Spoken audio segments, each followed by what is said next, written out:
Hey everyone, welcome back to my channel. Today I want to talk about the new movie, Chevalier. This one looked like an interesting film, so on Friday I decided to go check it out. The synopsis is as follows. The illegitimate son of an African slave and a French plantation owner, Joseph Bologne, rises to improbable heights in French society as a celebrated violinist, composer, and fencer, complete with a love affair and falling out with Marie Antoinette. So without further ado, let's get into the 6 things that make a movie great. 1. The plot. First and foremost, with movies that are based on historical events, I think you need to choose a way for a movie to go. Either it's going to be based on a true story but be a complete work of fiction, like The Woman King, or it's going to follow things as close as possible that actually happened in history. When movies decide to go right down the middle, it can oftentimes not work really in favor of the film. And I felt like that was the case in this movie. Joseph's father drops him off at this all-white academy, and the only way he's able to get in is because he shows signs of greatness in violin playing. Then after one brief scene, it flashes forward to him being this very accomplished, cocky, and well-known Chevalier, and we don't get to see any of his journey in becoming that person. Then he challenges this other composer to become the head composer, as well as falling in love with this woman who's already married, all while things having to do with the revolution are happening around because this is just before the Revolutionary War happened. And as a result, the plot of this movie feels like it's flooded with subplots in an attempt to try to make this movie interesting. And instead, the storytelling is just very poor. There's actually a pretty solid subplot of a romantic tragedy story in this, and I thought that was the strongest part of the movie. But by the end of the movie, they don't really bring it to completion. Everything else just kind of feels like a weak and unexplored subplot that we could have gotten more if it had been handled correctly. And while I don't think there was too much information there for a good director to put together and make sense, I do think it was too much for director Stephen Williams, who has done nothing of note up until this film. Not to mention the fact that the actual story of Joseph Bologne is much more interesting than the film, and I don't know why they didn't just try to stay as historically accurate as possible, because it actually was way more interesting than the movie. So unfortunately, with all that in mind, I have to give plot a thumbs down. 2 is family friendliness. Chevalier is rated PG-13. There's one F-bomb right at the beginning, and there's moments of mild profanity during the rest of the film, but not that much. There's quite a few scenes of sensuality and seduction, but no nudity, and then a couple different sequences of violence. In addition to that, there's a very strong sub-theme of racial tension throughout this film, so there are quite a few racial slurs used. It doesn't go over the edge on anything, but the whole vibe from this movie that I got is that it wasn't really intended for a younger audience. So for me, family friendliness gets a 50-50. 3 is acting and script. Kelvin Harrison Jr. and Samara Weaving both did decent jobs, as did Lucy Boynton playing Marie Antoinette. No acting performances really stood out to me as that incredible, and I think a lot of that had to do with the script.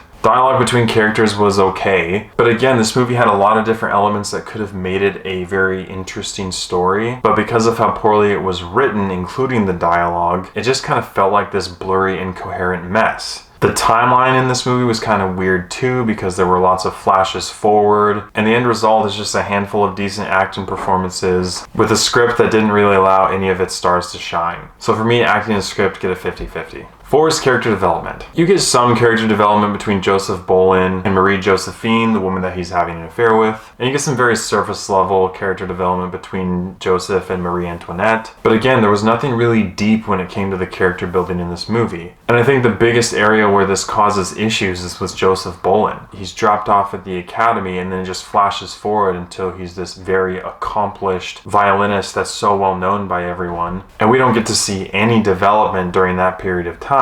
His character does get a little bit of development on the back end, where he goes through some very hard circumstances and then becomes a bit more of a humble person. But what it ended up doing to his character was making it feel like he was 2 different people. That whole dynamic was kind of broken, and so it never really felt like you got to identify with him or sympathize with him that much. They also tried to have some amount of character development between Joseph and his mother, and what could have been potentially the strongest character connection this movie had ended up being one of the weakest because they didn't focus on it. It, like many other things in this movie, felt like it was just dropped at a certain point, and we didn't hear anything about it for the rest of the film. And the villains of this movie just played pretty stereotypical villainous roles. Nothing really stood out. There wasn't a whole lot of depth. And in a movie that actually has to do with a very cool story, you just ended up not feeling much for any of these characters. So for me, character development gets a thumbs down. 5 is visuals and CGI. If there was any CG in this movie, I didn't really see it. There are a couple cool scenes that have to do with the performances that he's composing and putting on, but nothing that really wowed me. So for me, visuals and CGI get a 50-50. And 6 is rewatchability. Chevalier is an hour and 47 minutes long, but because there was a bunch of subplots in the entire movie and sub-themes and some pacing issues and some pacing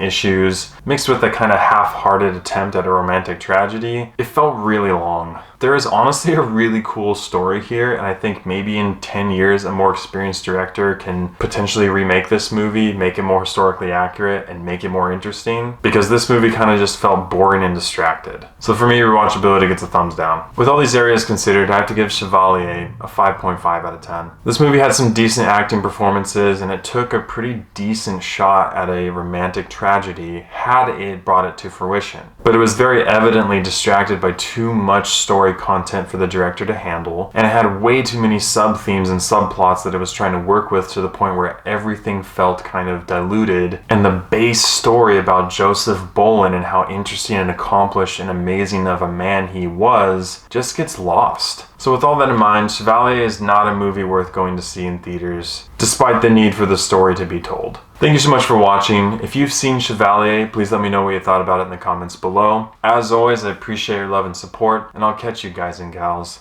in the next one.